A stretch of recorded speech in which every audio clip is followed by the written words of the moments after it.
when they closed. Mm-hmm. Like and the novels? All the novels, it's Age of Sigmar, whatever books they had. I'll just take them all. Sure. Otherwise, they're just going to toss them. Right. Yeah, I know. So then I figured at first I was going to use them for Hammer Wrath, but now I don't even know if that's going to happen. Right. So, and I'm tired of having all these books. There's like at least maybe 20 or 30 books, something like that. Any good ones? So, maybe I can look. I can go through them real quick. Actually, let's do it later. Like my reading list isn't long enough as it is. I don't think they're any of the like super popular. No, books. Of course not, because those ones all that bad. So I think I'm just gonna give them away. But instead of just giving them away, I'll just do like if they give us like a review, like on iTunes or anywhere really, then just enter to send win. it. Yeah, well, it's not even enter to win. I'll just give you a fucking book until you're out. Yeah, basically. I mean, sure, why not? I mean, whatever. I mean, they can ask for maybe a book from certain, oh, I want an AOS book or whatever. Then fine, if I have one, I'll give them one. Or if they want a certain book from, if I happen to have a certain book, I'll give it to them. But I just want to get rid of those books. That's fair. And then so we'll going over the show notes real quick. We'll mention the contest. We'll mention the contest. We'll mention the because it's from Gameology Pasadena, and then we'll mention also the Shark Tank. Mm-hmm. And I just realized that I have my Hammerhead Games T-shirt on. Nice, well, that works. And then we're just gonna go over what they mentioned up since the last time we had a show, basically. Because the Monday following our show is when they put up the points and the FAQ and all that stuff. Yeah. Yeah. And really, for the points and FAQ, I just want more like biggest takeaways, or we can do biggest winners and losers, because there's like just looking at I only looked at IG and Chaos really. Right. We can talk about that. And then the missions is where I think you were talking about. I don't know what you're talking about. And then some of the highlights. I haven't said a thing about missions ever. Anywhere. And then, nowhere on the internet. The app is tomorrow. Mm-hmm. So we'll mention that and mention whether it's... Because I was telling Anthony about it, the app, and he said for him anyway, just having all the 8th edition rules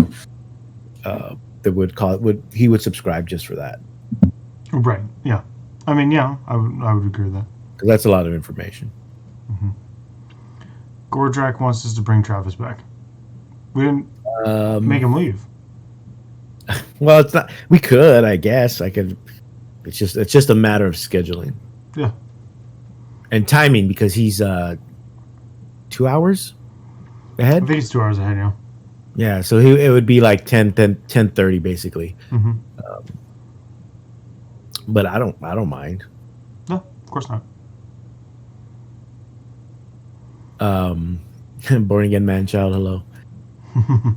And then we'll mention, because my question was basically, which hopefully Danny will be on by then, is basically how we individually basically tackle the new edition in terms of once we get the rules in our hands. And I'll go first, and they'll kind of explain like what I mean by that. Yeah, I think I know what you mean, but that's fine. Cool. And then the other contest, and then if we have any questions. Okay. You want me to go ahead and count you in? Yeah, that's fine. All right. 5, 4, 3, 2, 1, go. Hey everybody, welcome to another episode of TFG Radio. Right now I'm joined by John on the Wheels of Steel. Danny will join us later on, hopefully. Fingers crossed. A lot has happened since our last episode, especially the following Monday. But before we start all that, I want to talk about, I mentioned a contest. We have an extra box of the Indomitus box with all the Space Marine stuff. And we end up with an extra box of this stuff that's not being sold. I understand. I just found it. This was made available to us through one of the local stores, which was Gameology Pasadena, which is one of the local stores opening up. So not a store that's open. They're not open yet. There's no open stores. They're selling, but curbside. Yes. But they're not open in regards to people being able to go inside. No.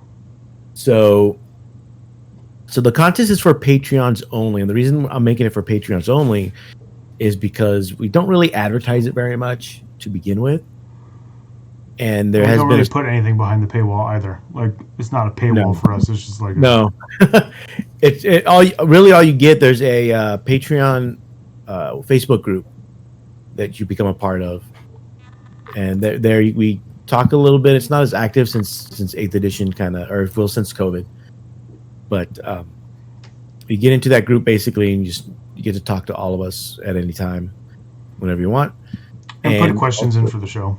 And then put questions in for the show every episode. So, and like I said, we haven't been advertised. We don't advertise it a lot, so that we don't have a large Patreon group. I think it's in double digits. I don't know. I have no idea. You don't let anybody have access to that information or money but you. No, that's correct. So as a reward, we're going to give them, or give a lucky winner, an Indomitus box set. There'll be some other prizes for second and third, but not as good as that. And we will have the drawing will be in our next episode, which will be in 2 weeks.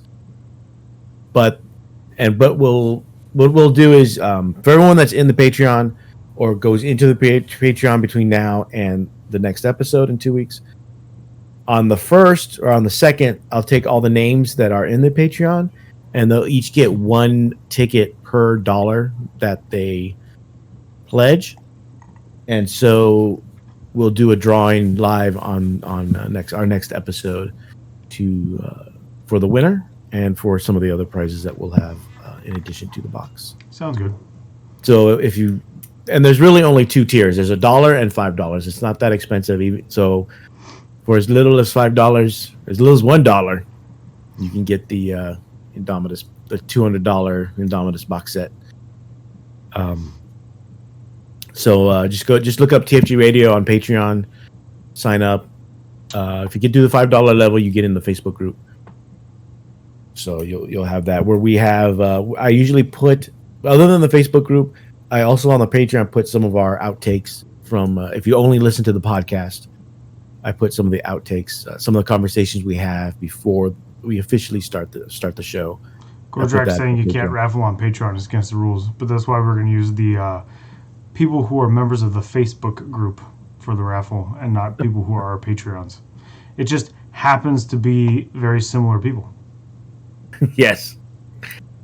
So we'll do that, and but so in addition to stuff, we put that. There's a picture of John in his new in his cross 40K and reenactment. I don't recognize. I don't recognize the existence of this photo. It's great. No. Gordrak also asked if I got any Indomitus boxes, and I did get one. So if you weren't listening last time, you get off my T-shirt. I like this T-shirt, and it's only like 3 weeks old, so I don't know what you're talking about. It's not like you've seen me wear it before. But thank you for subbing. Yeah, but thank you for subbing. You only sub so you can trash talk, motherfucker. I did get one, and if you missed the last show, I was really salty about the fact that GW has not been producing enough product for their releases, period. Like, it's been a problem for, I don't know. For a while. It's not a recent problem. And it started before COVID. Oh, yeah. So, like, you can't use that as an excuse. They did open a new warehouse. Yeah. Recently. Great. Which is filled with what? I don't know. Nothing right now. And so I was, like, epically ranting, and I ranted with memes and on the show and all kinds of stuff. And a lot of people reached out to me and were like, hey, I have an Indomitus box. Like, like I'm happy to offer you one. Like Tony from Shark Tank reached out to me. Both of the stores opening up here in Pasadena reached out to me. Both Odyssey and Gameology. Both the people reached out to me, and other stores too, and like a lot of other people also, like just friends. So I did end up getting one, but only one. I wasn't going to get 3 like I was before because one, that seems super greedy considering there's a national shortage or worldwide shortage of boxes, and the other reason being, it just didn't feel right to me. Like I want just one, be glad, but just be glad you weren't one of the scalpers. I would never. Like if I wanted the 3 boxes, I wanted 3 boxes because I wanted most of the stuff in the 3 boxes, and I would sell the stuff individually on eBay I didn't need. But I was not going to scalp and screw the scalpers. Like seriously. So. Well, yeah, because even though they limited to I think 1 box per, they still ran out, and there were still scalpers selling them for like $300-$400 or wanting that much. And then literally less than a week later, GW announced that they were going to do a made to order. Yeah. So we don't know how many. A good troll, but I mean, really, just make enough of this shit to begin with, or slow down your release schedule so that you can keep up. Like they should release more Age of Sigmar, then they can catch up on 40K. It's true because nobody buys that crap. They always have plenty of Age of Sigmar stuff. Yeah. Anyways, I mean, so that's the context for that comment. Is yes, I did end up getting one. I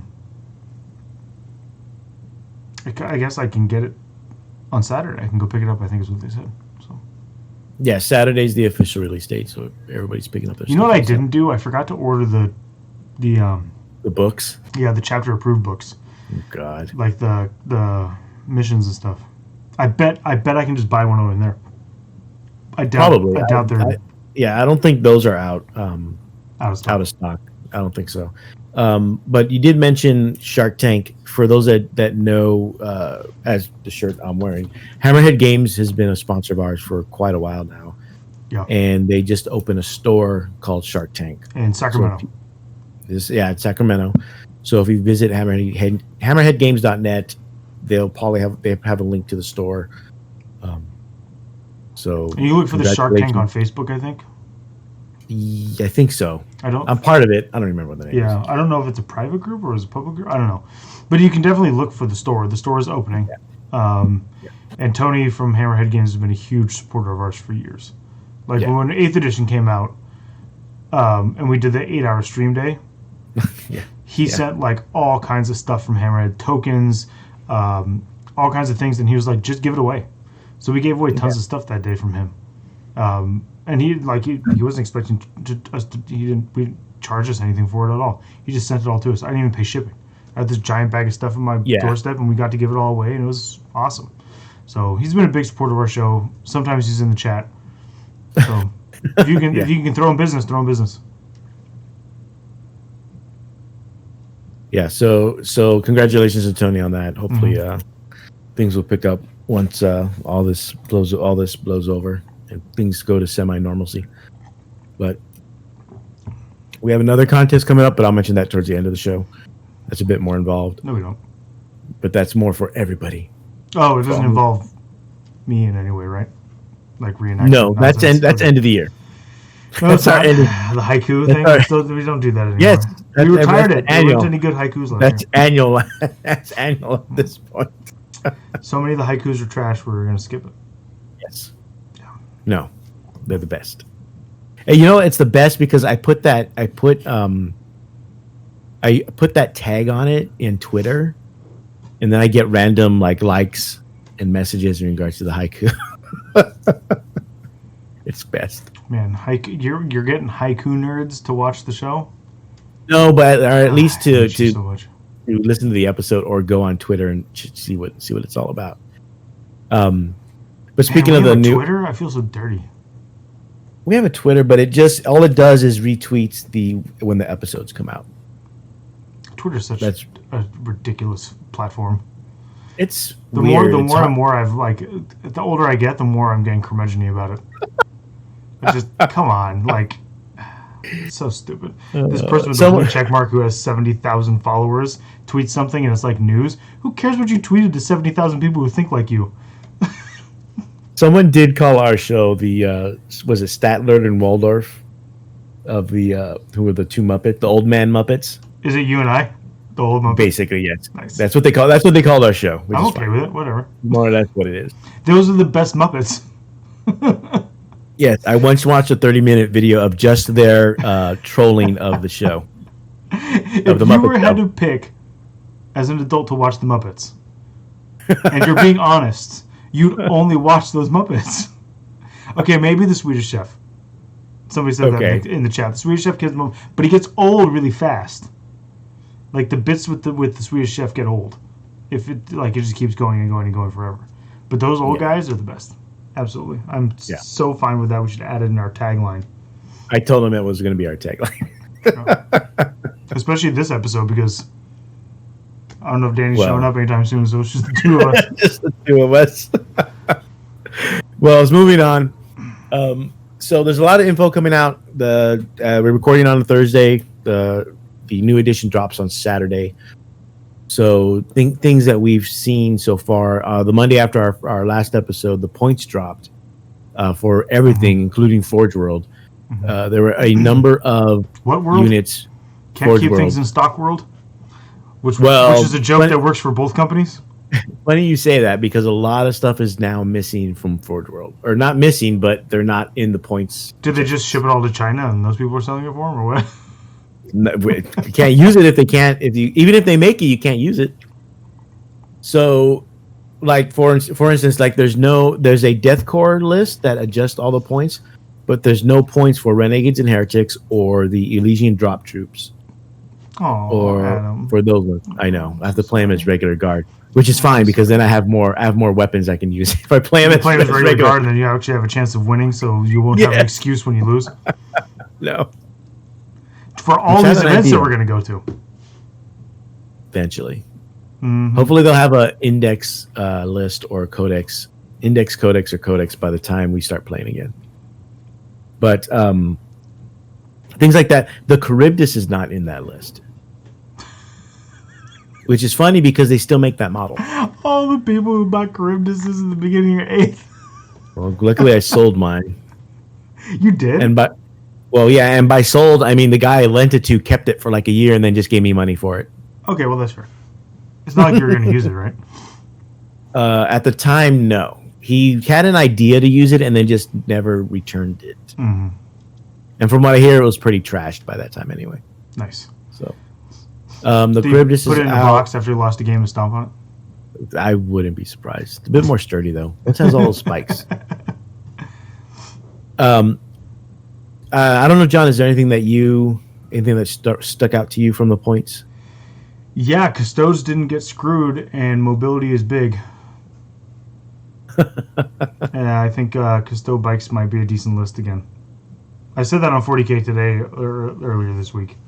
Yeah. Also, I think that's a good list. The more and more I look at it, the more and more I listen to people talking about it, and the more I look at the things, I'm like, yeah.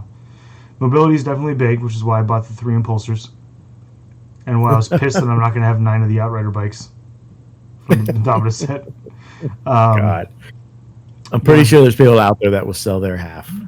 Or are selling their half. Yeah, I'm sure. But I also don't want to eBay scalp shit. Yeah, so that was my takeaway. My biggest takeaway was that. There's a couple people that did not get huge hits. Knights didn't get too big of hits, but the best Knights did. Like the Crusader got wrecked. Yeah, I think the Gallant's a bunch of points now too. The Gallant isn't bad, but the Crusader got hit hard. Wardens got hit hard. But the interesting thing is you can apparently still build a 5-Knight list. Okay. I see a lot of people moving toward Armigers. 3 Wardens, a Gallant, and 3 Wardens. What was it I saw? Three Wardens, which are the Gatling Cannon and Fist guys. Although you take Gatling Cannon and Sword because it's cheaper.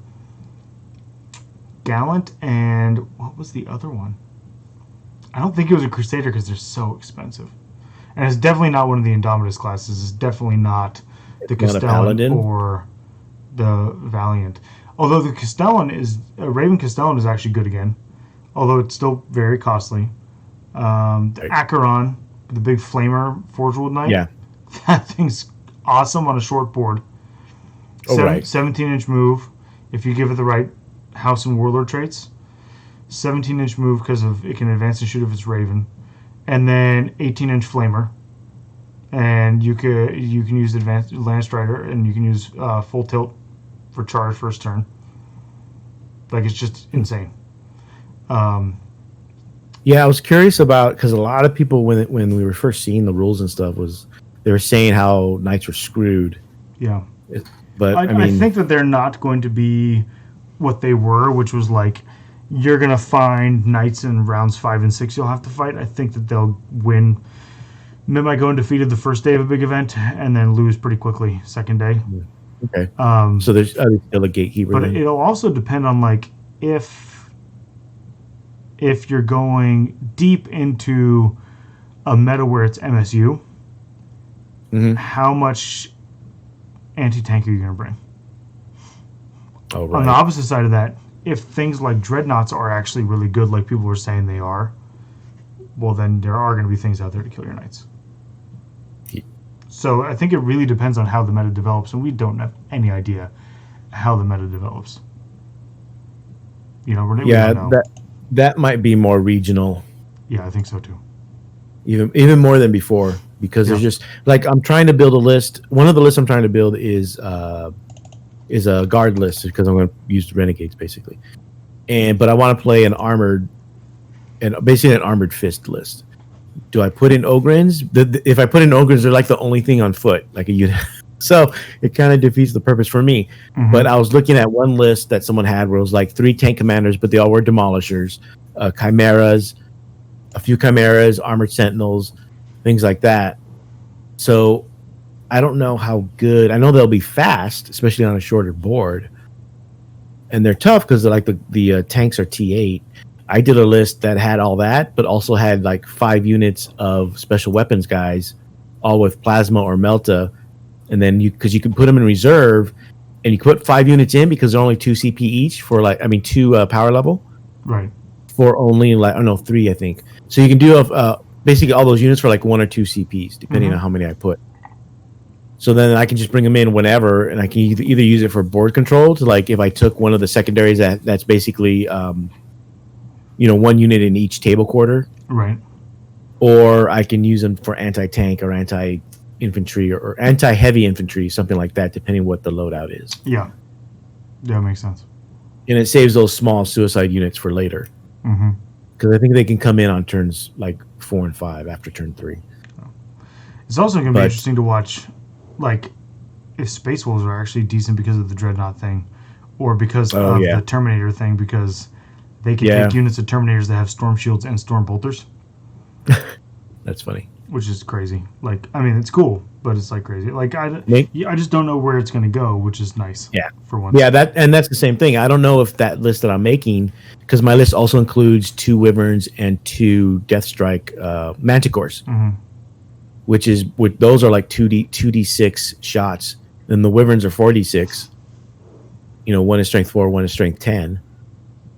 If I have 2 units of those and I'm playing against hordes, forget it. Right. With the demolishers, but then I don't know how good that is, and it's a lot of uncertainty right now for me anyway. The Marine lists I've been doing, like regular Marines, not Space Wolves. Regular Marines I've been doing, like, I still take 2 Thunderfire cannons because they're still good. Like, why would you not? Right. And then because the Scorpiuses are elites, you can still take a Scorpius Whirlwind or 2. And there's still plenty of space for guys in impulsors. And the other thing with Space Wolves is interesting, jumping back to them real quick, is Blood Claws and Razorbacks. Because Blood Claws are still good, even though they're mini Marines. And Razorbacks are good because they're armor and you can move them and they can give them the double assault cannons. Yes. So, if MSU is coming back, and if speed really is good, you have a chance to have early on a bunch of armies you didn't really see getting played a lot getting some play. You might see some Blood Angel stuff out there. You might see some Space Wolf stuff out there. With Ravenwing and Deathwing, you might see some Dark Angel stuff out there. I mean, they're actually Trader Marines, but you might see them out there on the tabletop somewhere. I don't know about CSMs, though. CSMs just seem hammered and screwed. Like that's that's the other list I'm looking at, and I don't even know where to start. Because Defilers are so cheap and so tough, do I go all in on running 3 Defilers with something? Do I go in with 2, right? Oh yeah, because heavy support are 2 now. I mean, you could get more, but then you're paying for it. Yeah, so I can. Do I take 2 of those? Do I take Mauler Fiends instead? Because Chaos Space Marines are actually really. There's a lot of heavy support options. They're actually pretty good. Yeah, but you only can get 2 in the battalion, so they got really screwed, in my opinion, on that. Yeah, so do I go that? Do I go Mauler Fiends instead with the speed because they move 14 and they can? I think when they charge or they move, they can ignore terrain basically. Do I go biker heavy with with how fast bikes go? Mm-hmm. Do I go? What was the other option? Oh, one thing I'm thinking of is because of the board control. Do I take Dreadclaws again? Because the Dreadclaws are only 130. Well, they're only 130, but they can fly around. So, but unlike Dread Drop Pod, yes, they can fly around, and it's something they have to deal with depending what my secondaries are. So, do they want to waste the shots at a flying Dreadclaw that can just fly away if you assault it and don't kill it? Yeah, I don't know. I mean, maybe, but I don't have any faith that Chaos Space Marines came out of this very well. I think it's gonna. The only durable units are fucking Nurgle units, basically, and I don't really want to play. I want to play my Black Legion. So I don't know if I have to go back to Horde Cultists along with. No. I probably have to, along with the other strong units. But Cultists are so much worse than just Guardsmen. Or right, but that, everything else. Yeah, it's Danny. Just Dan joined us, by the way, everybody. but I'm not comparing to cult. I don't care about Guardsmen. All I care are they better for me than Chaos Space Marines? That's my other option. Do we know if the what is it, the Crimson, whatever? Do they still give extra CP or no? Yes. If anything that generates extra CP still applies. So if I take Abaddon and make him my Warlord, I get my +2 CPs. So Red Corsairs might not be bad because they also have the Advance and Charge trait. Right. That does make regular kind of standard CSM better because they can quickly get across the board and get that, like, you get the 6 plus D6, you get the 2D6 charge, right? All of a sudden, a squad goes way farther than people think, and that's great for board control. Right. And their transports are cheaper than the Primaris hover tank guys. Like, it's way cheaper for a Rhino than an Impulsor. Yeah, we were just talking, Danny, before you joined us, how like Blood Claws and Razorbacks might not be terrible because Blood Claws are good because of the assault factor. Which, if you're advanced charged Red Corsairs, you might not be that bad either. I don't think you're Blood Claw level because of the attacks. No, but it's still... And a Rhino's not as good as a Razorback, but if you want to build a Chaos Space Marine list, that might be your way to go. It might be... More Rhino... Or do I put Berserkers in there? Berserkers are expensive. Yeah, I mean, they are mean in combat, but... I feel that's like a distraction card effect. So you take like a min squad in a Rhino and shove them up a flank, and your opponent either has to waste resources killing them or deal with them deleting a unit or two. That's really hard. Well, that's why, Danny, I was talking about maybe taking 1 or 2 Dreadclaws because they're 130 points. Is that confirmed from the new Forge World points? Yeah. Yeah.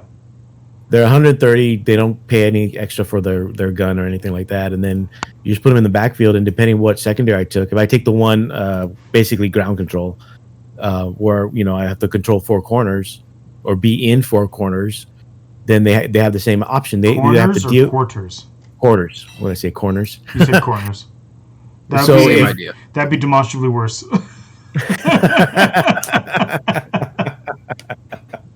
Yes. It is chaos, though. Yeah. So I think if you're going to build a chaos list, the place you start is choosing a heavy, because you can only take 2, and that's their best slots.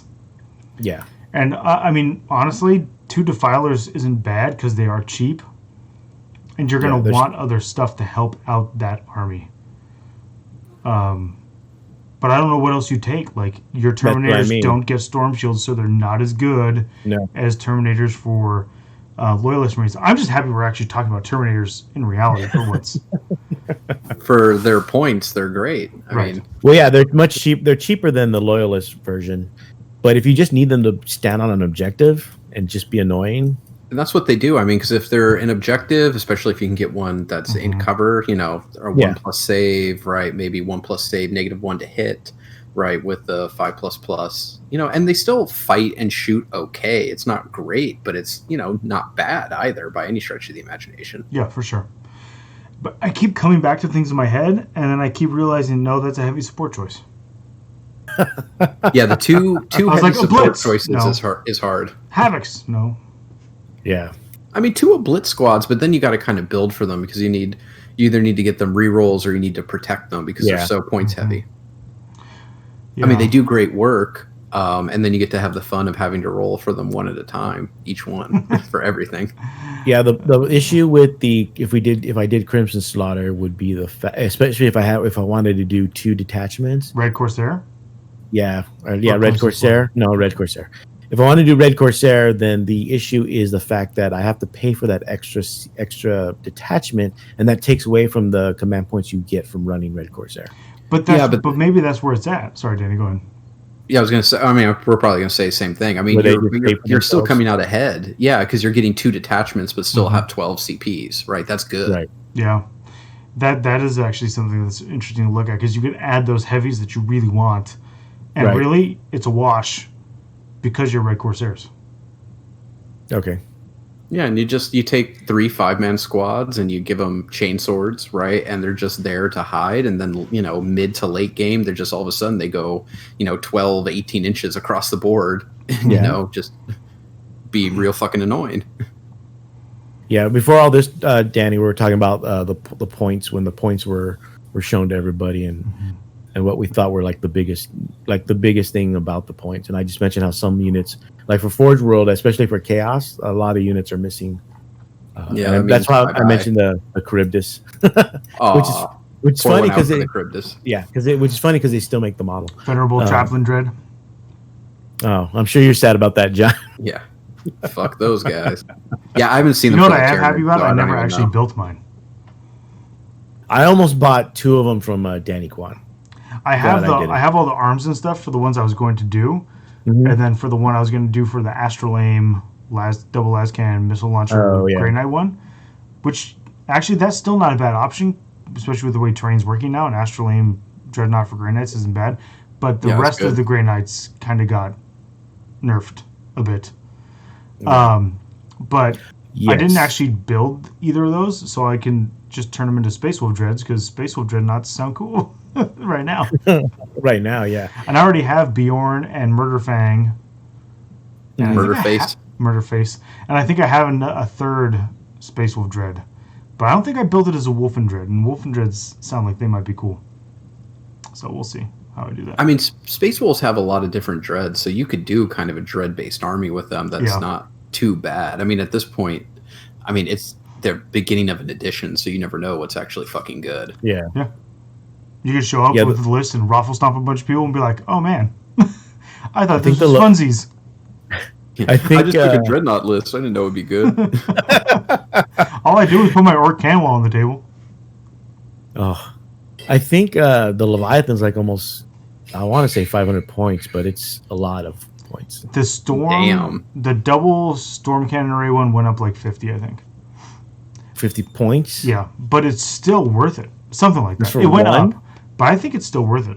Yeah, because you can't tag it and stop it from doing its thing. Yeah, it's still, I think, 20 shots? It's still ridiculous. Yeah, it's 20 shots. I think it's easily the best weapons platform in the game for shooting still.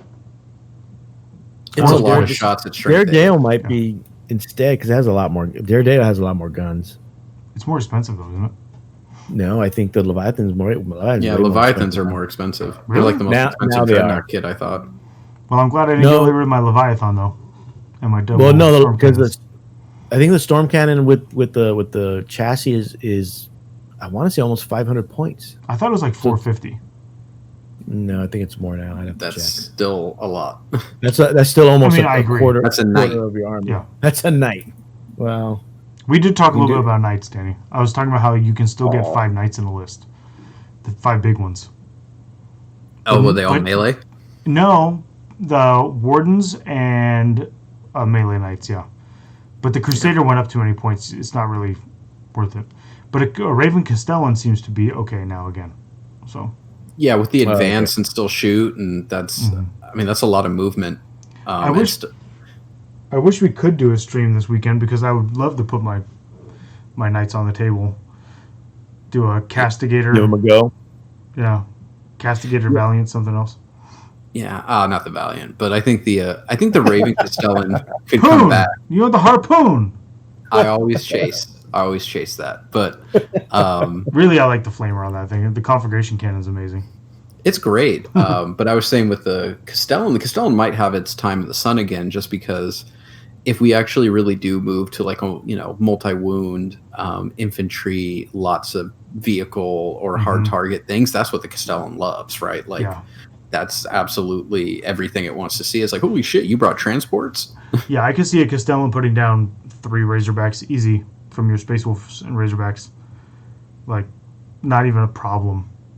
Yeah, I mean, that's the thing when I was looking at Chaos Knight lists of doing similar to the list I sent Adam to SoCal with, of like the nigh unkillable Chaos Castellan, right? Especially with the new stuff in Engine War, right? You can make it even more resilient, right? Or more accurate. So it becomes like, okay, here's just this really beefy model that is just amazing at killing anything that's a hard target, and then you have a bunch of little knights or the armigers to kind of clear up whatever. Or since it's chaos, then you just accept losing some CP and taking shit with warp time and a possessed bomb or whatever. Right. Where did we land in the chat about summoning with Chaos Knights? We landed that it wasn't that great of an idea, right? Well, other than Tom being confused about how summoning works and points, reinforcement points. I brought that up, right? Yes. Yeah. I don't. When I played against it, it kind of worked because he summoned. All he had were 3 knights, and he just summoned units to basically be roadblocks for my he close summoned like stuff. What is that? He summoned like 600 points worth of stuff. Yes. Wow. Yeah. He summoned 30 plague bearers that I had to chew through, and then he summoned a bunch of nerdling bases that I had to chew through. It was fucking annoying. I mean, it's not a bad idea. The only problem with that list is if you run up against a list that can kill you at range. Oh yeah, which I had. Yeah. The problem was I went second. Yeah. If I had gone first, it would have been game over. Yeah, I think I think this knight summoning list can do a lot of work. It can catch a lot of people off guard. But I think you run into that problem of if you go against like Tau or just, certain Space Marine builds, it just has so much ranged attack that, you're going to lose a knight a turn. Then, by turn 3, you're done. Why is it always Tau comes up as a counter to everything I want to do?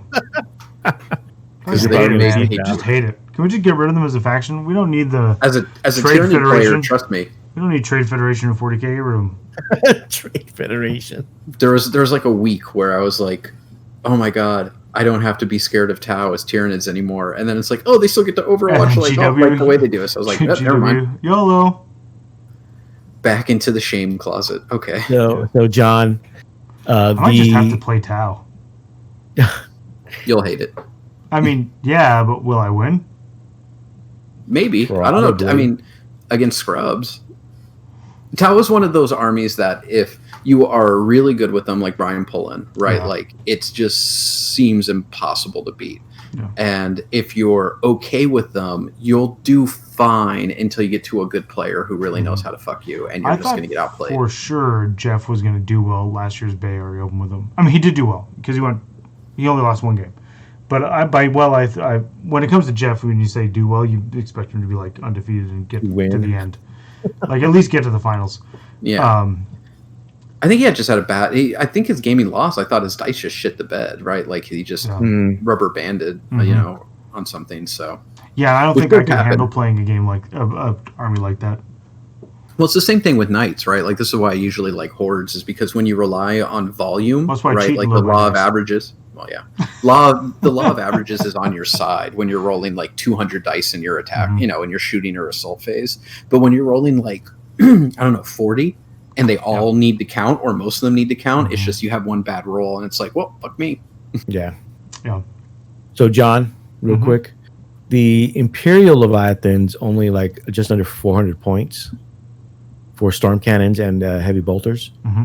Or flamers. I think it's either flamers or meltas. Right. The chaos equivalent, the butcher cannon array, instead of like the storm cannon's like 50 points each, the butcher cannon is 75 points. The butcher cannon array is better though, isn't it? It's only 8 shots each, but it's a higher strength, right? Better AP, I think, or worse AP. Can't remember. I don't remember. But I remember it being a higher strength. And does 2 damage, and then it has the -2 to leadership if they kill a model in the unit. I mean, I don't think it deserves points. What'd you say? He wants to know about the Tyranid points. Oh, I haven't seen them. I don't think the Leviathan. You can make it that show if you want me to look them all up. The Chaos Leviathan doesn't deserve to be that much more expensive. Like, the good version of it doesn't deserve to be that more expensive, I don't think. Yeah. But it is. But yeah, that's what I was saying. I think that the Imperial Leviathan still has a place in lists. You got to build around it, but you had to build around it before. Right. Like, you couldn't just be like, here's my list, and I'm going to plug in a Leviathan for 400 points, because, like, you don't have 400 points lying around. Like, who builds a list and is like, I got 400 points left over?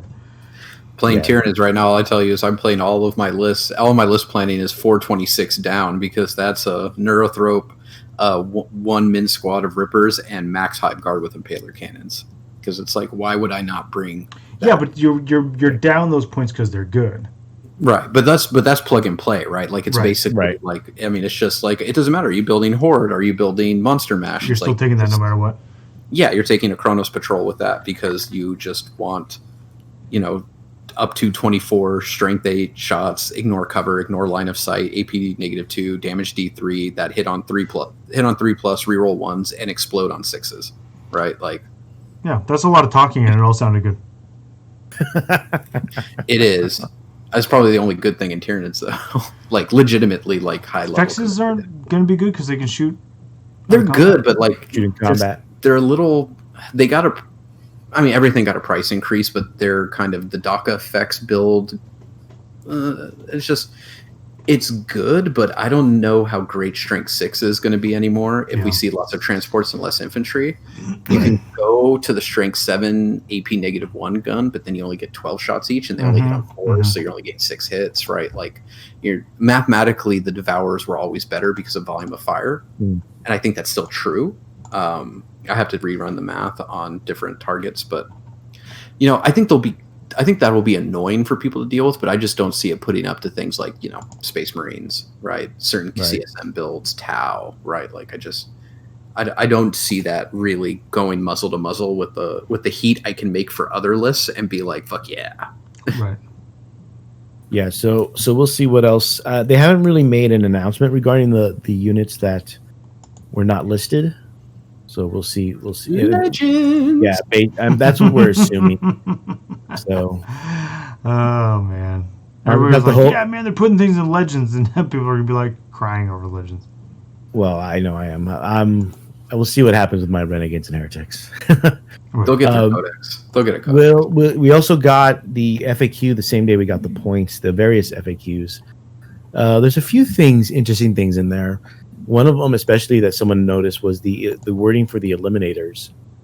Why? I didn't hear about this.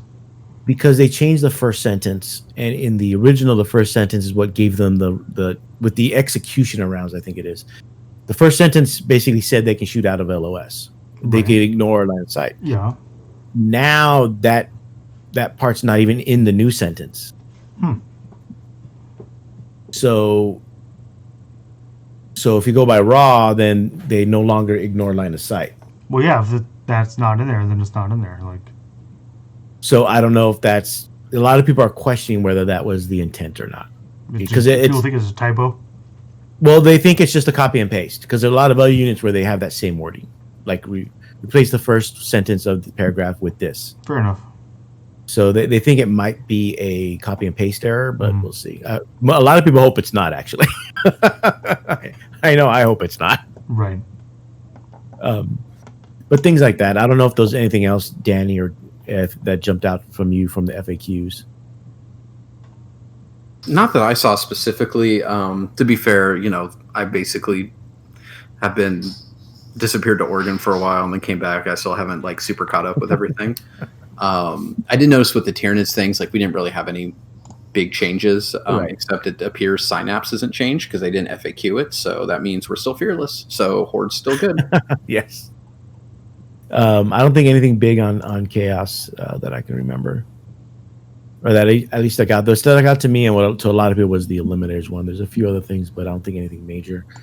We'll probably get either a day 1 or week 1 or 2 FAQ, since there are already a lot of questions regarding the rules. I get an FAQ Saturday morning. Yeah, as in regards to what people have seen and already people talk about. Smites. There is that for both Thousand Suns and Grey Knights. It looks like they're not going to get unlimited smites. It looks like they're going to suffer the penalty like everyone else. Which sucks for Grey Knights. Yeah, it sucks more for Grey Knights because Thousand Suns had the advantage of having a bunch of targeted smites to pull from a bunch of different disciplines, and Grey Knights don't. Right? Well, they don't they have the +1 also, Thousand Suns or a helm or something? Yeah, they have a bunch of different ways to get bonuses. Yeah. But it's more of what made Thousand Suns and Chaos in general, who can do smite spam so well. It's just there's a bunch of different disciplines that psychers have access to, so you don't have to bring in different allies or things like that to get access to different smites, right? Tyranids, basically, if you really want to run a smite heavy list, you have to bring in GSC and even guard for the psychers because you just need access to things that aren't smite because you only have smite psychic scream otherwise. So it's yay, I can bring 8 psychers, but I only have smite and 1 offensive spell. Yeah. I don't know. I don't know what else in terms of the FAQ. I didn't really realize what else was that stuck out to me from the FAQs. Nothing really. It looked like it was a lot of just clarifications with how they're going to act with the new edition. Because there's a lot of very common sense stuff that people were reading about all over the internet, and you're like, did you expect it to go any other way? Come on. People complain on the internet now? When does this start happening? You weren't in the woods that long. You can't pretend to not remember this. You were gone. Yeah. And we also I can't remember. Was I clean shaven our last time I was on the show? I don't think it was. Well, I don't think you guys have been clean shaven in months. I have to shave because if I don't, I look like an idiot. I shave about once a week. I actually came home from work today and shaved because Natalie was like, "You look dumb in a mask if you haven't shaved." Okay. And I was like, and I looked at myself in the mirror. I went to the restroom at work and I looked at myself in the mirror and I was like, "Oh man, she's totally right. I look like an idiot." So I came home from work and shaved. Not get started about wearing masks because I had to go to the doctor's today and it was horrible. I've been wearing it every day at work. It's fine, whatever. There was a guy in the waiting room that was wearing his mask, but every time he wanted to talk, he would pull the mask down. Oh God! I think my favorite mask, I'm like, all right, I'm dead.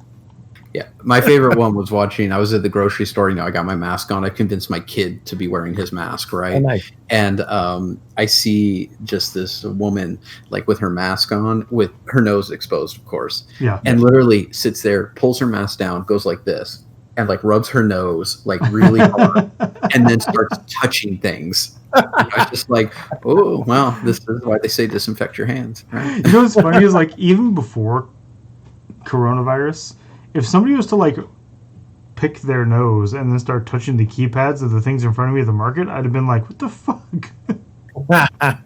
Really, what COVID showed us is that very few Americans knew how to properly wash their hands. It's true.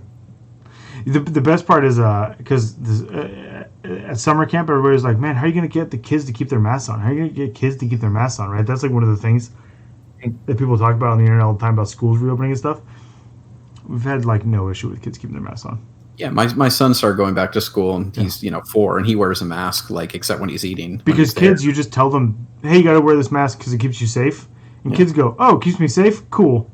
And plus, it's like, oh, my teacher's doing it, the other kids are doing it. Well, I should be doing it. Everybody's got a mask on. It's fine. The problem we found is that they do the paper ones. They rip them all the time. The littlest ones rip them all the time, and we have to give them new ones all the time because they're always pulling it down when they go to ride their bike, because we don't make them wear it when they ride their bike because they're not near anybody else and they're breathing heavily. So they instead of taking them off, they put them down under here and they're stretching it and it rips all the time. Or they go to eat lunch and they put it down, and as they're chewing, it's constantly extending it and they're breaking them. But they wear them. If a toddler can wear them, you can wear them. So, moving on. Yeah. So we also got to look at the missions. If anyone that follows Frontline Gaming, what missions? They noticed that a certain someone wrote an article in regards to There's hoopla about missions? Hoopla. Some excitement. Some razzle dazzle. There shouldn't be. I think that was the point of what I wrote, right? You play missions in this game? I mean, I just try to kill everybody else's models. I play knights. If I haven't tabled you by turn 4, I've lost. So take the Genghis Khan approach. Yes. But I was wondering, since seeing the missions, since they're out in the wild, what you guys thought about some of the things. Like for me, it was the fact that they actually recommended a objective size. I thought that was big and nice of them. I mean, I don't know why they hadn't done it before, especially because they could produce within 3 months, GW objective markers. Here's our, Well, they make the limited edition in reality, we've been saying 40 millimeters like the standard for years. For LVO, yes. Or just in general, even back in 5th edition, I remember people being like, just use a 40 millimeter. Yeah. Yeah. I mean, I think that's good. It's just, standardization really helps, especially if you're, GW wants to grow the game, right? They want to expand the market.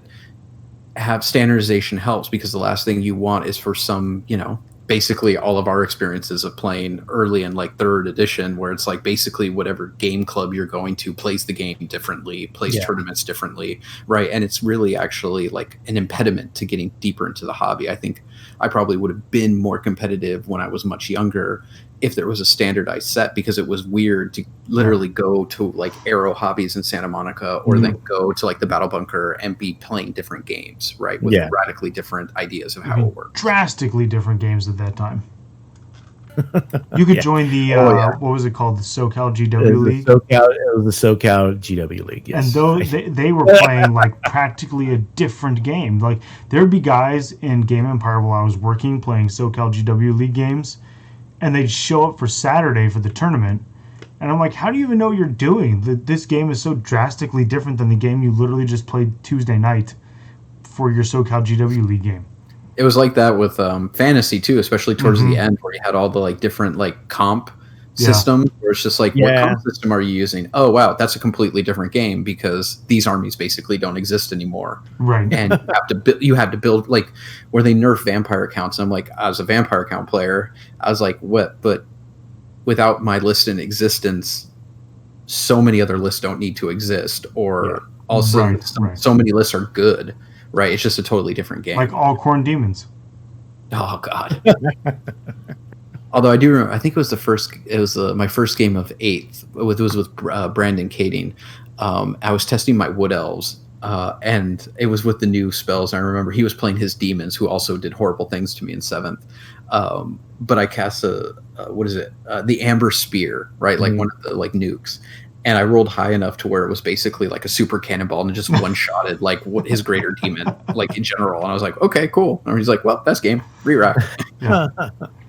It's like that guy who always used to quit whenever you'd kill his giant. Do you remember that guy? Yeah, I do. Yeah. And people, that was their strategy when they had to play him for league games. If I just kill your giant on turn 1, you'll quit, and I get a win. It's like people kill your Castellan on turn 1. That doesn't happen. I don't know what you're talking about. I've never had that happen. That's almost happened to me, but I think it was against Tom. He left it with 1 or 2 wounds after turn 1 against Tau when I was playing against Tau. That's still pretty bad.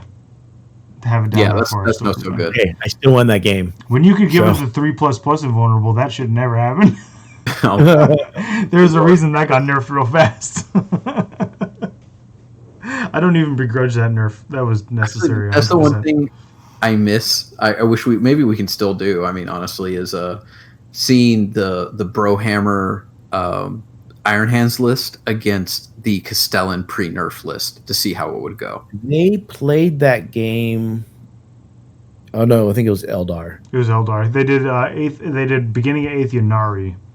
Yes, with the bro. I think the Broviathan list. I think that one. That list won. What, the Broviathan? Yeah, it was Nadavati and Siegler. They should have done my Barry Open list against. See, right, I feel like second. So why would they do that? I feel like the Castellan could do a lot more work when it has a 3++ and it's just nuking down everything and basically unlimited CPs. Yep. Yeah. Oh man, the unlimited CPs were amazing. That CP farm. I still am salty about playing Adam when the CP farm was still going. I forget. I think I was playing Corn or Demons, but just like at one point he had 2 CP left, and by the end of the game he had like 12 again. Yeah. There was a couple of games where I played and I was just like, I have just as many CP as I started with. It was pretty bad. It was. Is there anything you guys? I don't know if I know John has probably seen the missions. I don't know if there's anything else that stood out. Like I think they're good. I think the problem people are having with the missions, which I've said like 1,000 times at this point, I feel like, is that you can't take your 8th edition army and play these missions. You built your 8th edition army to win 8th edition ITC missions. Mm-hmm. What makes you think that army should be able to play and win these missions? Yeah, I mean what would the guarantee have been that if ITC even made 9th edition missions, what guarantee do you even have that 8th edition army would be able to beat what we would have designed for 9th? Yeah, I mean, that's the thing is, I get people are... I mean, there's some big changes, like the fact that you don't score until the start of round 2, and scoring is done at the start of a round, which means like if you're going second, your bottom of 5 doesn't matter except for your secondaries, right? Like, that's totally correct. You know, like I get that, but what people, and people are like, well, your opponent, gets basically 2 turn, blah blah blah. It's like, yeah, but going second, especially with secondaries, being reactive in a mission is the best, right? Having the last moves, having the last board position, because there are secondaries that are scored end of game, right? So, like there's a lot of value still to going second. Like I get the first turn feels really strong right now, but I think it's, I still think second always has that advantage of, hey, I get to move last and do everything last in this game. And that can absolutely matter. Not to mention, this is one of those things. This is funny when the rules leaked and people are like, oh my God, there's no point to being first. The attacker, this is stupid, right? Like the attacker defender, because attacker gets no bonus and defender gets to choose deployment and all this. It's like deployment really fucking matters, right? Like how you dictate where the battle is going to be fought, where on the board, what side you have, how you can shield your units, especially with there's going to be a lot more obscuring terrain out there, right? Like with the huge blind spots that are going to exist on the table, like choosing your deployment side matters a great deal. And that's worth going second for, right? Like knowing that like, my opponent gets to shoot me first, but I can basically make it to where he can only shoot 1 unit. Yeah. Well, my favorite part is all the anecdotal arguments so far based on like the 8 games that people have played max. Like, I mean, come on, really. Right. You cannot claim to have played enough games to know definitively anything at this point. But my favorite anecdotes are the fact that like there are people who are like, I've played 5 games and of them, I went second in all of them and I won 4. And then there's the other people who are like, I played 5 games and I went first in all of them and won them all. And you're like, well, that's why it's called anecdote. You guys are canceling each other out. Like the plural of anecdote is not datum. Right? Exactly.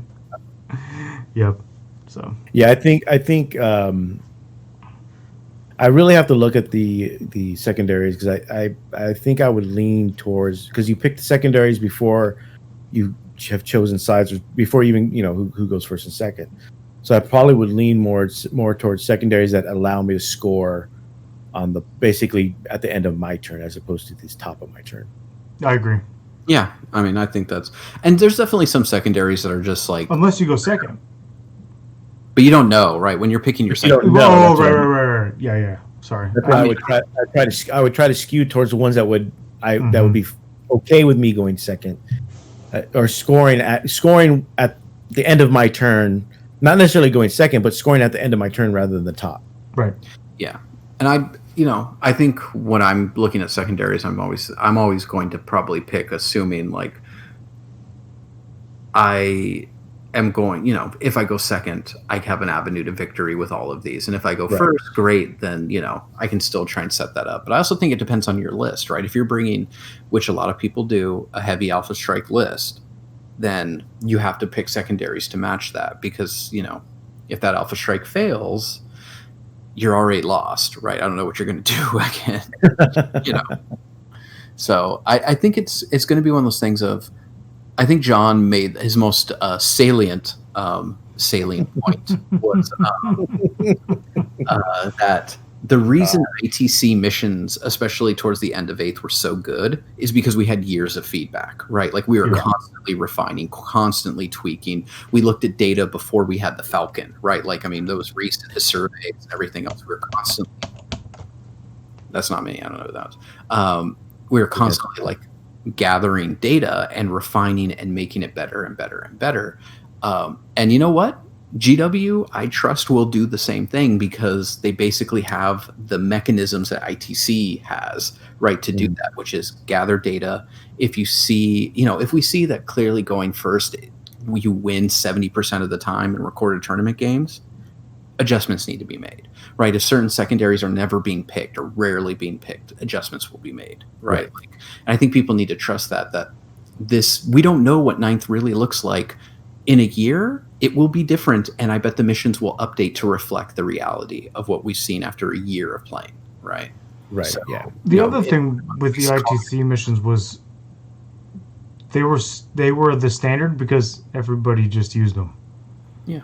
Like, there was plenty of hate over those missions. Oh, yeah. And there's plenty of people who were like, I don't want to play these. And all the TOs were like, sorry. Like, this is what the biggest tournaments in the world use, so we're all going to use them. It's the rose-colored glasses of the past, like the nostalgia of the past already, and it's just accelerated because we're in COVID, so time doesn't exist. But it's like, it's one of those things of, there's so many people who very publicly, very loudly, 6 months ago, 8 months ago, were like, ITC sucks. We have to play ITC, right? I hate ITC. Who's all of a sudden now are like, why aren't we playing ITC? Right. Right. And it's just the flip-flop was real. Yeah, and it's just one of those things of, the ITC missions had to be refined. When we first brought them out in 8th, I mean, they were very workable, but they were nowhere near as good as they were even the next year, and the next year, right? Yeah. Because we had lots of time for we had lots of feedback, we had lots of time to think, we had lots of real data to make decisions on, right? Not just, well, I think how this will work. And so you have to trust, especially in a new edition, the start of a new system, that, the first missions maybe aren't what you want, but that's two parts on GW's part. Yeah, the missions probably have some flaws in them that are going to need to get addressed later. Are they that big of flaws? Probably not. But most importantly, number 2, you don't know how to fucking play this edition yet. You don't know what's good yet. And if you say you do, you're trying to sell someone a Patreon, right? Like, it's just what it is. Subscribe to my OnlyFans. Yeah, and so in a year, I think there will be a lot of criticism of the missions in a year, or really 6-8 months from now, and I think those will be more valid because those will be data-driven, right? Actual experience, and we'll know how you really operate within 9th. Because in 8th, everyone thought, the beginning of 8th, that the Gilliman, Gunline, Razorback spam was the greatest list ever. No one was ever going to beat that. And it took us 4 months to figure out, this is how you play 8th edition and beat that list. And not to mention, that list never won an event. Yeah. It was a mid-table killer, right? Yeah. Oh man, yeah, it would devastate people. But that was what I took to the first Bay Area Open. I took a Gilliman gunline, and I raffle stomped 3 people, and then lost to 3 people straight. Like that was. I remember that. Yeah, so I think people need to just chill the fuck out, and play games and experiment. And again, a year from now, sure, we can. I'm sure there's going to be good, legitimate discussion about how to make the missions better. Yeah, like the Kingslayer max points. I don't know. Oh yeah. Well, I think I'm okay with some of the secondaries not being max points because sometimes you don't score them all. Yeah, you just want to get what you can get, and I think someone mentioned how many times has people like gotten max points on second. Yeah, how many people have gotten 42, right? How many ITC players have gotten 42 in a game, right? Like not very many. No, I agree. I think it's actually smart game design to have like, oh, you want to try and max out your points? These are more high risk, high reward secondaries you have to take. Do you want a good score that you can consistently get, especially if you build a list where you know like, oh, I'm gonna get that warlord, right? Like, go for it. You know, are you going to get 90 plus points a game? Maybe not, but are you going to consistently get 70 points a game? 75, 80? Good enough. Just need good enough to win, really. It's true. I mean, really. But I think that's smart game design of you can play for consistency, and yeah, you might just lose out to someone who, you know, if I'm thinking of like, you know, multiple undefeated, someone who just took all the high risk, high reward ones and they blew out their opponents and got it.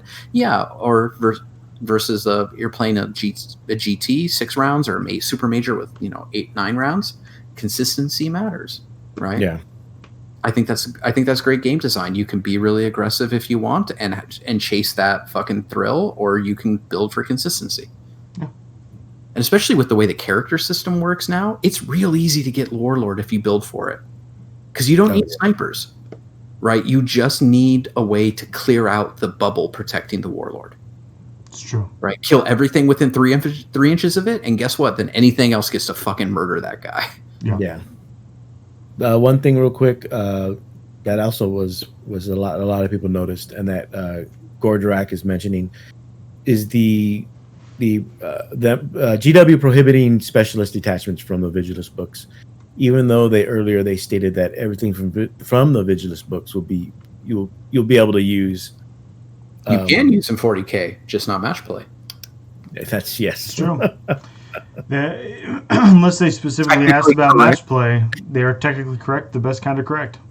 I don't recall them saying specifically match play. I do remember them saying that you could use the books. The books was to be usable or valid. They are valid. Which they are, just not for match play. And only the specialist attachments. Any new units or, you know, things like that, those stay. Yeah, any units, stratagems, or the chapter traits, things like that, those are still good. It's just the actual attachments. You know, I think they were experimenting with those, with the specialist attachments, and don't want them in match play. And I'm fine with that because, honestly, what's the number one complaint everybody has about match play? It's too complex. There's too many rule sources. Well, they cut out a whole set of rule sources. It reminds me of War Machine when they introduced tier lists of like a way to get people to buy and use models that sucked, right? To give them these bonuses. And then it just quickly became that it's like, oh, what tier list are you using? This is the most broken tier list you can have. And if you're not playing a tier list, why are you playing? Right? Like you're just never going to win because of those insane bonuses. And I think GW... That was the specialist attachments.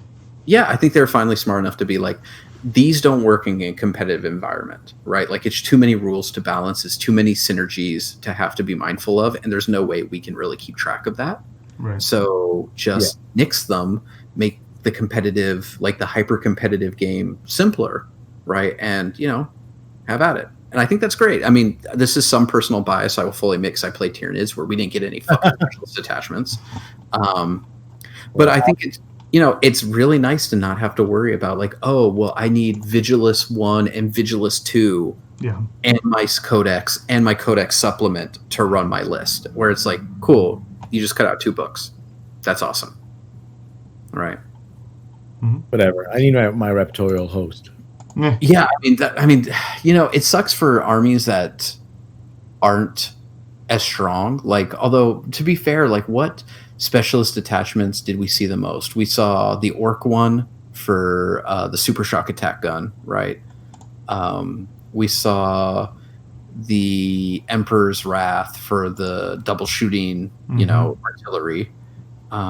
Sometimes we saw the Indominus, right, from Space Marines or something like that. Saw the what is it? The Fist one. Yeah, the Crimson Fist one, but no, the Imperial Fist one. Imperial Fist one. That one was really good. Yeah, that was great if you were going against vehicles. Chaos, you basically saw Raptorial hosts mostly, and the engines one. Yeah, that's for basically just for the assault. It's for the assault. For the advanced charge. Yeah, advanced charge. Yeah. So I mean, it does suck to always lose options, but I think people need to think in the broader spectrum of how that opens the game up actually to start removing some of the stuff, because it makes you look at things differently, right? Like, and that's the thing of people tend to forget. It's the weird paradox of creativity that the more options you have, the less creative individuals will be, simply because you will default to what you are comfortable with, because there's too many options for you to really ponder. And so you're going to get scared by the expanse of infinity, right? To see the endless black and see your place in it. But if you have limitations, the human mind will always find ways around limitations, right? Like that's what humans do. You put a wall in front of us, we find a way to go around the wall. Right. So when you have those limitations of, I don't get to use special attachments, I only get to use what's in this book and this book, you will start to actually think more creatively because you have a limitation to work around and to basically say, get fucked. So, the reticent bias of humans coming into play here, and it's a good thing. So we'll see. I'm curious to see how that all plays out with the static deployments and the pre-placed objectives. I like pre-placed objectives. I think that's especially because they can't be placed in any terrain feature. Yeah, I think that's just so much better, because one of the easiest ways in every tournament game, or really any game I play, of where I can judge someone's skill level is where do they put their objectives, right? And I think that's, if you're trying to make a game that's more accessible to people and also kind of in some ways limits the skill cap, so people don't just get absolutely destroyed immediately, but also still ensures there's plenty of player skill, because there is, then removing that, it's just one of those little gamey things that if you're Timmy and you're coming in, this is your first tournament, you have no fucking idea about all the theory behind objective placement. Right? You don't know what the fuck is going on, and you're going to get wrecked because of it, right? Or how to bid over terrain. Right. It's just, it solves a lot of problems. It makes the games faster for setup. It makes the games more uniform, which means more reps, easier for people who don't play games kind of maniacally the way some people do, right? Especially truly competitive players do. To develop that muscle memory, it makes the game more accessible and enjoyable. And guess what? If you're actually a truly competitive player where you're legitimately good, you don't have to fucking care about little Timmy, right? You don't have to care that all of a sudden one of your little tricks is not as powerful, because you're still probably going to win anyway. So, it sucks to lose a little bit of an edge, but if you're actually that good, that little edge shouldn't really matter. Yeah, you also don't hear the best players complaining. No, well, about the missions and stuff. Let that sink in for a second. If the missions were really that terrible and the edition was really that bad, the best players would be all up in arms about it, and most of them are just adapt and change. Well, that's why they're good players, right? The best players don't complain about we can all make fun of Adepticon for sometimes they're kind of let's just say unique. Or we do. We do, of their mission design being so different. But at the end of the day, you really don't see the Vessels and Nanavadis and Seeklers making any kind of stink about it, because if you're a really good player, you just play what's in front of you and you do it to the best of your abilities, and you don't complain or whine or bitch, because there's no benefit to that. You just break it and make it so that, GW plays you at Adepticon and realizes, oh man, hype tyrants are freaking broken. No, fuck you, Matt Ray, for that, by the way. I'll never forgive you. I need my hype tyrants. That's a good point. Mad Root just adapted to the mission. He didn't complain. He just did it and won. Yeah, that's the key. I mean, he didn't win, but he raffle stomped a bunch of people. And I get that. The thing is, I get that 99% of the 40K community are not competitive players. I get that. But at the end of the day, none of these changes hurt kind of casual players. No. That's the thing. Like, they don't hurt them. So, and the only people who are really hurt, it seems, by these players are tryhards. And you know what? That's because you're a tryhard. Sorry. The truth hurts. Yeah, it's either get good, like, and I mean that legitimately. Like, the people who are really, really good at this game are good because they choose to be good. And we've had this discussion. To be good at this game requires effort. You are not just a savant. You are not just like, oh, I'm good at this. It's like, no, you're not a Vadi, you're Siegler. You play 10 games a week, every week for your entire time you're doing this, right? And that's how you stay good. And you're constantly thinking about it. Otherwise, if you don't want to do that or you can't do that, maybe just accept that you play this game as a hobby to have fun. So if you lose, fucking cares, man. You didn't win the event. Just try to have a positive record, right? Like what the hell, man? Yeah. It's okay. It's totally okay to not win. So don't try so fucking hard. Yeah, recognize your limitations and go with it. Yeah, which is, again, and if you're really like, I want to fucking be Nick Nanavati, I want to make a living at this. Good, bro. Play games. Every day you should be playing a game. If it's not a game store on TTS something, right? Like, you should be playing a game every day. Yeah. You should do everything you can to be the best. You should math out every fucking unit in every fucking codex of what is the most point sufficient for damage versus 5 different scenarios, right? Like, do it and then do it right and be good. And if you don't want to commit to doing that, stop whining. Right, because you basically want your cake and eat it too. You want to be the best at the game, but you don't want to put the effort in to do that. Yeah. Right, and sorry, get wrecked. The game is not. No one's making a game for you for that. This game is made for mostly, man, I spent 20 hours painting this one Gaunt, and he is beautiful, and he has a name with all of his 29 brothers. That's what the game is made for, is that guy who just wants to play and have fun, right? And maybe try models and paint them. Mm-hmm. And there's nothing wrong with that. So you're tryhards try to impose their idea of this is the way this game should work, when it's like, no, you are trying to impose your idea on this game because you don't know how to win at it. And that's the only way you know how to win at something, is to make people play your game. It's true. Don't tell me what to do. I should have had. I needed my rant hat. I don't have a rant hat. I rarely get to rant, and that was. I know you come back from the bush and you fall. This is a good one. Piss of vinegar. I just let you go. I enjoyed that quite a bit. Well, I'm scared of Danny, so I just let him do what he wants. I'm actually in like my better moods when I come back from the bush, because I've gotten all of my horrible fixations out. I don't know what to do there. So tomorrow sees the release of the GW app, the long-awaited, the 3 years in waiting, unfinished app. It does not have the army builder just yet. The correct term is incomplete. Those are synonyms. I'm just trying to be politically correct. The correct term is beta. The correct thing is I give you an F for turning it in incomplete. The correct term is Steam beta release. I've played Steam betas more complete than this app sounds. Yeah. Well, the app is I think. Well, the app, so as far as we know, is only missing the army builder portion, which is only available through subscription, and the tournament pairings portion. Well, we don't know if that's. I would. That's under wishful thinking. Yeah, I would just laugh if that actually happened. especially because I don't trust them to necessarily do it where it wouldn't crash and turn LBO either. But it would just be funny at this point. It would be. I'm all for the laughs. I'm all for the lulz. Oh yeah. I'm sure you are until it happens. But we're fucking doing spreadsheets. This year, when that happens, I'm hitting the bar.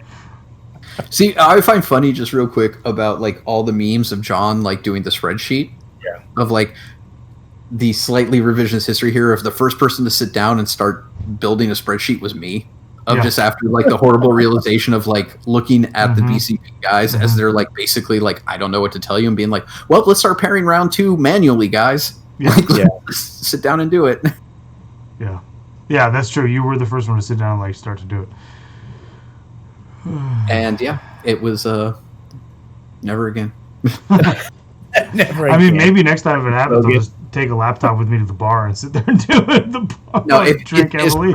I swear to God, if it happens next time where like it goes down, I'm just gonna immediately get on the mic and be like, "We're taking a 2-hour break. Please come back. We will either have it figured out or we won't, and we'll let you know what's going on." And then yes, we're taking laptops and we're going to the bar and we are getting shit faced as we do this. That might be the better way to handle that, actually. Hell, I might hire a prostitute just to be like, "Here, type these names in." I said I'd do anything, but I didn't mean this. I would like one that types 90 words a minute. It's like, hey baby, what are you looking for? I need 110 words per minute and fluency in Excel. Real fluency, not like I know how to fill in the bubbles. You need to do formulas. I can do some. I can do equations. Hey man, it's Vegas. You might be able to find that. Who knows? I promise you I could. Especially now, after COVID. Man. Anyways, I don't really care about the app until it's done. I just don't. I mean, I was talking to someone else about it at one point, and they mentioned that the fact that if you subscribe, it'll have all the 8th edition rules would be enough for them to get it. Even if I subscribed and it had all the new codexes as they came out too, then yes, but not the new. Well, the new codexes you have to buy them, put the code in. No. Yeah. I don't know. If I'm paying a subscription to the app, and we had this conversation a lot when we were like, hey, an app would be great. If you're paying the subscription to the app, put the rules for the units in the app. I'm not saying the whole codex has to be there with all your fluff, all your stuff. Just the rules need to be in it for everything so that it's easily usable in-game for everybody. Like, if I want to know my opponent's stat on their units, I should be able to look up what Danny's zoanthropes do, even if I haven't bought the Tyranid Codex, the 9th edition one, when it comes out. Because I pay for the app. If I want to read all the cool fluff and like get painting tips from the book and stuff, then I need the book. But if I'm not going to collect the army, I don't want to have to buy the book. If I'm paying a subscription for the app itself. They're probably going to do it like the Azir app, which is the Age of Sigmar app, where you have the option of buying the book within the app. So you won't have a physical book, but it'll be in the app for you. Does it cost the same? No, it's like half the price or something like that. See, that's nonsense. Like, I think I think last time I checked it, like I got one and it was like $12.99, where the book is normally. See, that's kind of nonsense. I don't like that at all. Like, I understand their company, and they have a business model, and they want to make money, and I do not begrudge a company trying to make money. However, if what you're trying to do is provide a product that allows people to play the game better, it needs to be done better. Go back to doing softback codexes so they're cheaper. I don't care. With 3rd edition codexes. This is part of the problem. Like, I get my codexes, almost all of them, through iBooks, right? Like, do I still get? Is that going to link into my Warhammer account? Because I don't want to have it linked to an app. I want it just in my phone's that I don't know. hard drive, right? Like, that's what I want. Yeah. There's a lot of unknowns that I'm holding off on. We'll find out tomorrow when everything crashes from everybody trying to do it. Yeah, I'm also not doing it tomorrow. I will wait at least 4 or 5 days. I'm so doing it tomorrow. Have fun. I'm doing it tonight at 12:01. Unlike some people, I don't get to work from home anymore, so. It's nice. Let's go that far. I'm working from home at least until Christmas. I mean, school's not starting in session, but summer camp has not been closed. Like, they haven't put anything out about summer camps needing to close. I keep reading, like, are you going to close me? Do I get to go on my vacation early, or are you going to close me? But no. Yeah. Another question that came up. So I guess for in regards to the app, it just depends on how much you value having all the 8th edition rules and codexes. Well, at first you value it a while ago. Once the app is up and running, without crashing. I mean, at first you're going to value that app a lot for all those rules, and then eventually you're not going to value it anymore because those rules won't matter. So why am I paying a subscription for this app? And then that's my issue. Hopefully the army builder will be up and running by then and not just be power level. But we'll see. But another question I had. just in regards to starting a whole new edition. So the books, it's released this Saturday. We're all going to get our copies. I'm curious how you guys. I don't know how to describe it. Almost like what do you do when you get your rule book for the first time? Do you skim it? Do you just start playing and figure it out on the way? Or like for me personally, I actually read the rules cover to cover at least once or twice before I play a game. I may not retain all that information, but at least gives me an idea to start doing that. I take the book, I put it on the shelf, and I make somebody teach me how to play. I mean, I'm a lit professor, so I take that bad boy. I read it once. I read that bad boy once just to read it, and then I read it 2 or 3 times with a notebook next to me, and I write down my questions, my thoughts, and like what stands out to me is important. Of like, holy shit, that's a big change, right? And I do that till I feel comfortable with the book and like, okay, I know what the book says, but more importantly, I know what the big changes are, right? Like what I actually have to like consciously remind myself of. That's not how combat works anymore. Right. Like that's not how Lookout Sir works anymore. And doing that really helps me kind of transition quickly into the game, right? I don't know. It sounds like a lot of work. It is. I know some people like highlight certain, like we actually highlight the areas that they think are important, or they'll put bookmarks or something like Post-it notes or things like that, so they can reference it very quickly during a game. I know it's a lot more pages than the previous edition by a long shot, but I think it's still less than 7th, 6th, 5th. True, but it's still so. Because there's no special rules or anything like that. So I think I usually take at least a couple read-throughs. Mm-hmm. I'll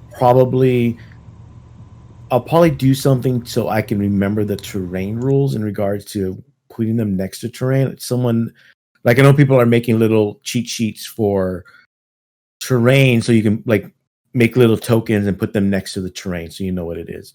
I know someone actually already collated all the bullet points from the core rule book, and it fits on a 2-sided piece of paper. So, because I think that helps a lot in regards to learning the rules. It seems like it would be pretty useful.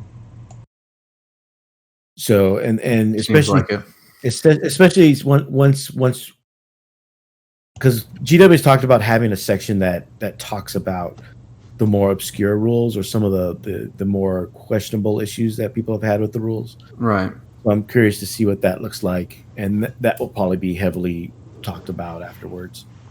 My guess is probably be a lot of covering of how do these rules that worked in 8th edition that mechanic has changed in 9th, right? That's probably more what that's going to be. Well, it's probably just clarifications of a lot of common questions. It's almost like an FAQ within the book already. Yeah, and that's one thing that like came up that I mean people have said before, but I think is a salient point to go over again is the book is basically written in 2 ways, right? There's the long, almost FAQ-like explanation of how a rule works, mm-hmm. and then the bullet point summaries beneath. Yeah. I think it's important to people to realize, like, essentially, if you don't care about tournaments and you don't care about high-level competitive play, you only need to read the bullet points. Yeah. That will very quickly teach you how to run through this game. And, so if you're teaching, again, little Billy how to play, you just need to point him to the bullet points and be like, that's basically what it is. Yeah, and then keep little Billy away from our tournaments. Yeah, and if you're playing if you want to play in tournaments and you want to play competitively, that's where you really need to read the full rules and understand the way that works, right? Mm-hmm. Like the exact wording, and then go in. And I think that's really smart because, the rules are definitely longer than in 8th edition. But if you took only the bullet points, which is what 8th edition rules were, is basically all those bullet points just in a nicer format. Yeah. It would probably be like 3 pages of bullet points. I'm looking at the document right now. It's basically 2 pages. Yeah, like points. And yeah, if you took the bullet points, if it's just all bullet points from the core rules. Yeah. So I think that's something people need to keep in mind when they make jokes about like, oh my god, the rules exploded. It's like, no, you basically just got 8th edition FAQs put into the rule book. Yeah, like it felt like that to a certain extent. yeah, when you read some of those rules, you're like, this has been FAQ'd. Like, this is an FAQ language, right? Which is fine. I mean, there's nothing inherently wrong with that. No, it's fine. Yeah, so hopefully I'll probably, if no one else does it, I'll probably update the this document to include some of the terrain features. So it'll probably end up being a few more pages, but it would be very useful. Yeah, I think so. For something like that, and that's something I would probably use just as a cheat sheet. Oh yeah, totally. That'd be very helpful. And then, if there's like, wait, how does this work? Then you just crack open the actual rule book and read the full explanation. And the same thing goes even if once tournaments start up again sometime in hopefully the near future. At least here, some places are more fortunate than others. Yeah. Sabo 88 says he's running one August 1st and 2nd. Yeah. Oh, is that the Vanguard Tactics one? I have no idea. Is it UK? Sabo 88? Yeah, I'll put it this way: it's probably not in America. Well, it could be Midwest. Yeah, that's true. Oh yeah, I know. It could just be in San Antonio, Texas. It could just be in states that don't give a fuck. Yeah. Or it could just be TOs who don't care either. It's definitely at least two of those. Boardroom Brawl in British Columbia, Canada. See, not in the United States. And also, we can't travel there to go to it. So exactly, yeah. If you'd let us in, maybe we'd come. If you let us in, maybe we can infect you. Yeah, no. I've only had this cough for like a week. It's fine. I promise it's allergies. Yeah. Oh my God. Traveling through. It was one of those weird things. So, on the road trip up to the bush, right? Like, this was literally like set the tone for the trip, I think. Day one, I'm in Stanislaus County. So that's like, south of Stockton, near Stockton, essentially in California. And if you don't know Stockton is like one of the like KKK white supremacist like capitals of California, which is actually pretty substantial. But my kid really needed to use the bathroom, and he also like just needed to run around. So we stop at this, little kind of like weird strip mall off the 5 that they have every like 50, 60 miles. But, I took him into this restaurant, smelled pretty good, rib place, to use the bathroom. And we were the only ones wearing masks. Everyone else, except for the servers were all wearing masks and face shields, but everyone else was just sitting there drinking, laughing, having a grand old time, no masks.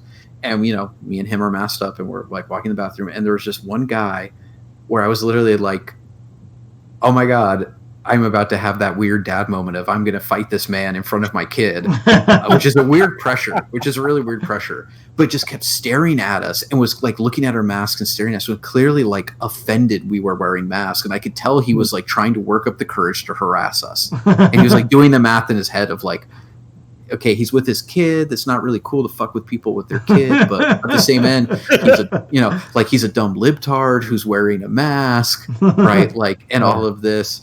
And it was just one of those like, man, like, no wonder we're so fucked. And of course, before I leave, I'm getting like, when I actually have service, I'm getting updates of like Newsom is closing this, like California surge is rising. And I'm like, gee, I wonder why. Yeah. Yeah. Well, you're not making me hopeful for our road trip we're taking to Wyoming. Oh my God. It's nice knowing fun. You. No, it's just, it'll be fine. It's just a long ass drive. We're just camping the whole time. Yeah. Yeah. We're gonna get one of those tents that goes on the top of our car. I'm getting the roof rack installed on Saturday, and we're going to get one of those tents that just folds off the top, and you just climb up into it at night. Oh, okay. Oh, nice. And we're just gonna drive up to Wyoming and back. No, that sounds cool. I was basically homesteading for several weeks, so like it's real low risk there when you're just kind of deep, literally as deep in the bush as just about you can get. Right. Yeah. I think at the end of August we're going to go to Big Bear. That's cool. Yeah. Just to get out of the house. Yeah, do the same thing you do, just in a different place. Basically, yes. Yeah. Hey, man, just seeing your like home, whatever it is, like 24 hours a day, 7 days a week, it gets real maddening real quick. Yes. Yes. Seeing my home, quote unquote, 24/7 is maddening. This guy. Home. My 2-legged home.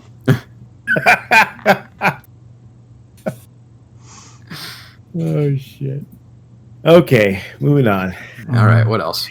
So one of the last things. If you have any questions in the chat, let us know. Don't ask. Further questions.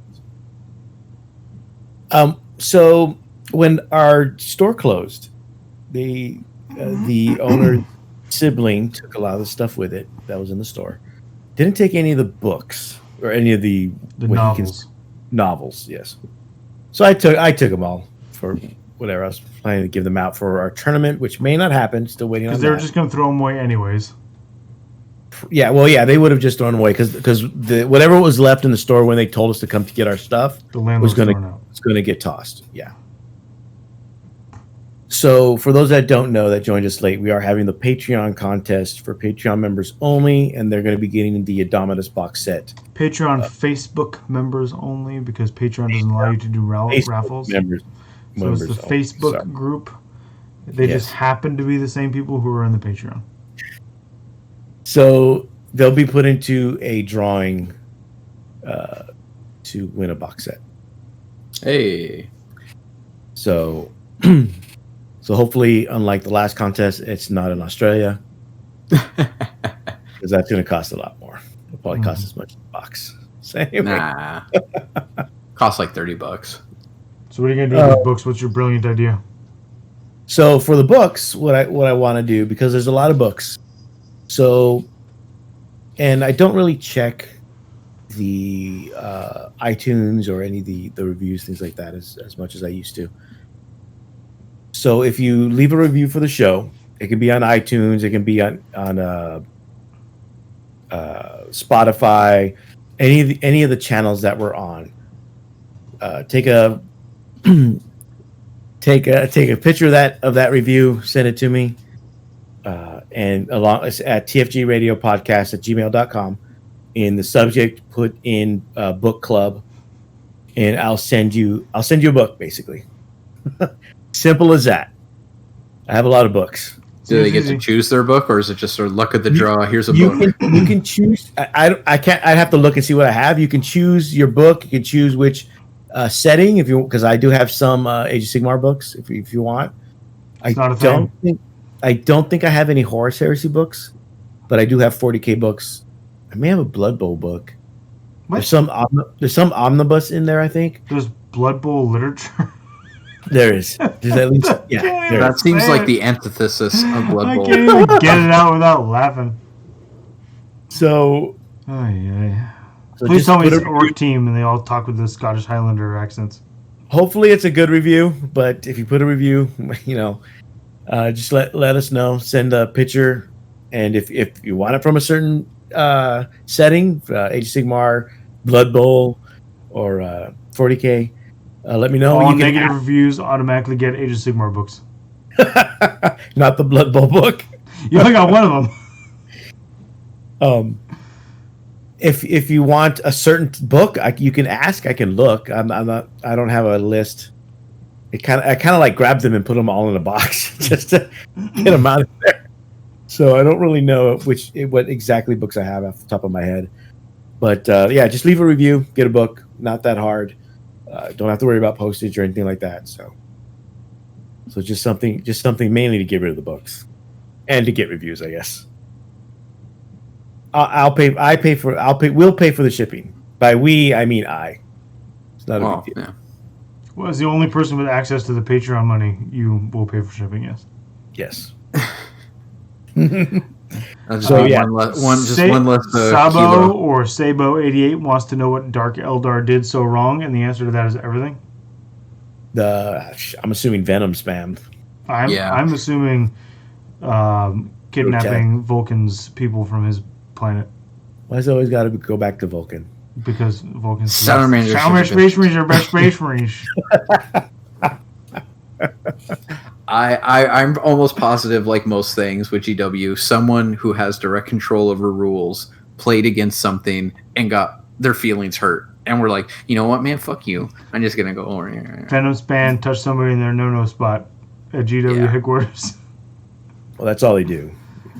And it's fitting for Dark Eldar, so that's that. Yeah. No, don't kink shame. So leave. I'm not. So Dark Eldar are the Jeffrey Epstein of the 40K universe. Jesus, they're gonna get swatted. Yeah, I was gonna say they killed themselves. Yeah. Squats killed themselves. Somebody suicided them for themselves. And apparently, I have to help my brother install a water heater. Yeah, I was gonna say that was one.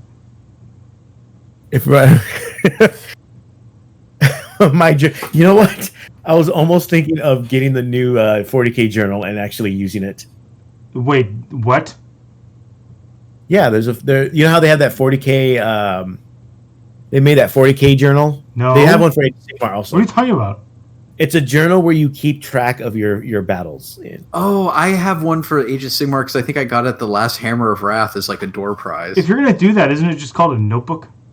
Yes. Like you get a one. But it's a notebook you pay $25 for. Yeah, and it looks cool. Instead of the 99 cents you can get for a composite book. I actually play against a few people that actually used it during our game, like our tournament games. That's dedication. You have to respect that. I do not. I can get one and just fill it out. I should get one and fill it. Just make up a bunch of games. Well, that's what I was gonna do. Write a bunch of chaos. Write a bunch of salty ass. I lost with whatever over and over and over again. My dice lost me this game, not me. Yes. I did everything perfect. That'd be my journal. Reflect on how well you played this game. I played great. My dice suck. Yeah. This guy cheated me.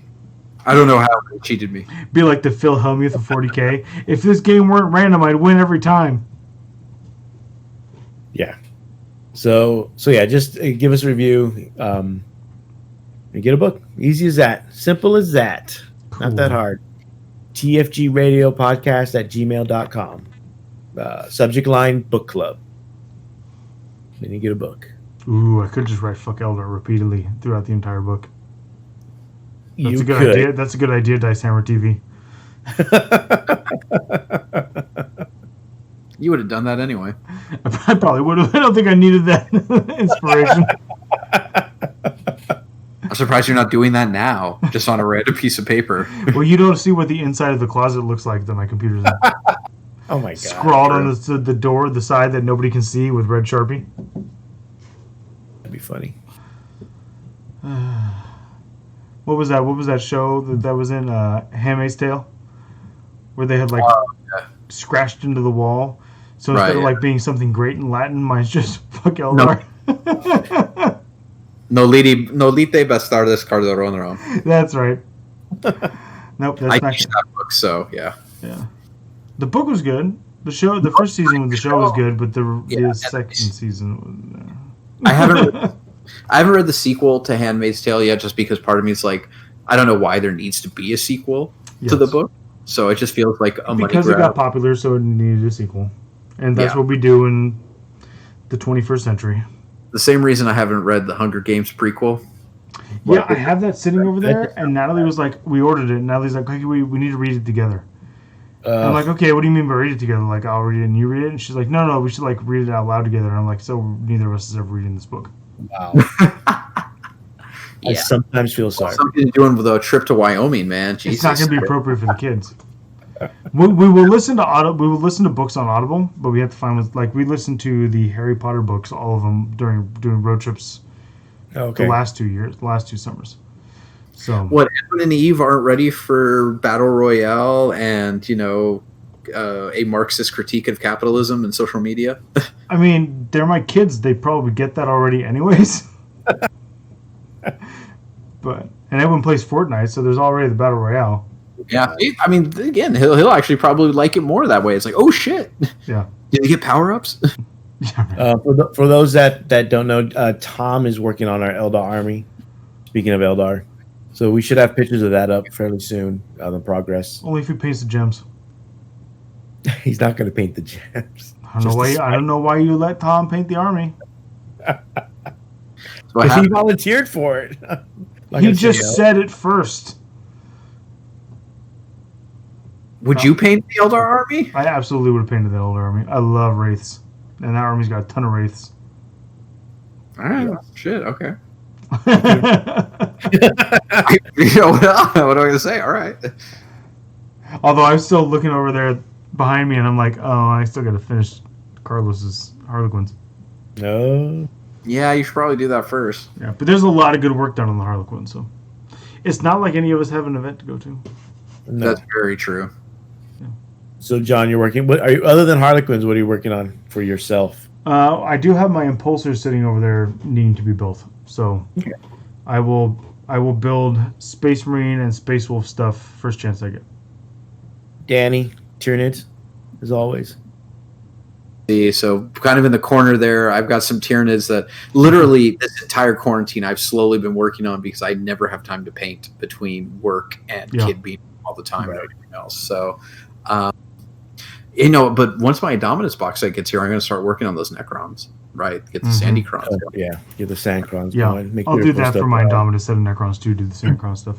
Yeah, so I should get my Indominus book Monday or Indominus box Monday or Tuesday, so, cool. Yeah, I have to go pick mine up, I think, on Saturday. Yeah, I have to pick mine up, too. So, which is fine, because I got to take the car to get the roof rack on it, so I'll just go do that at the same time. Yeah, nice little outing. Yeah, nice little outing without... I want to check out the store space. I might get lost. How'd you get lost? You have Waze. My phone's dead. How are you texting me? Stole someone's charger. I got Epsteined. I got...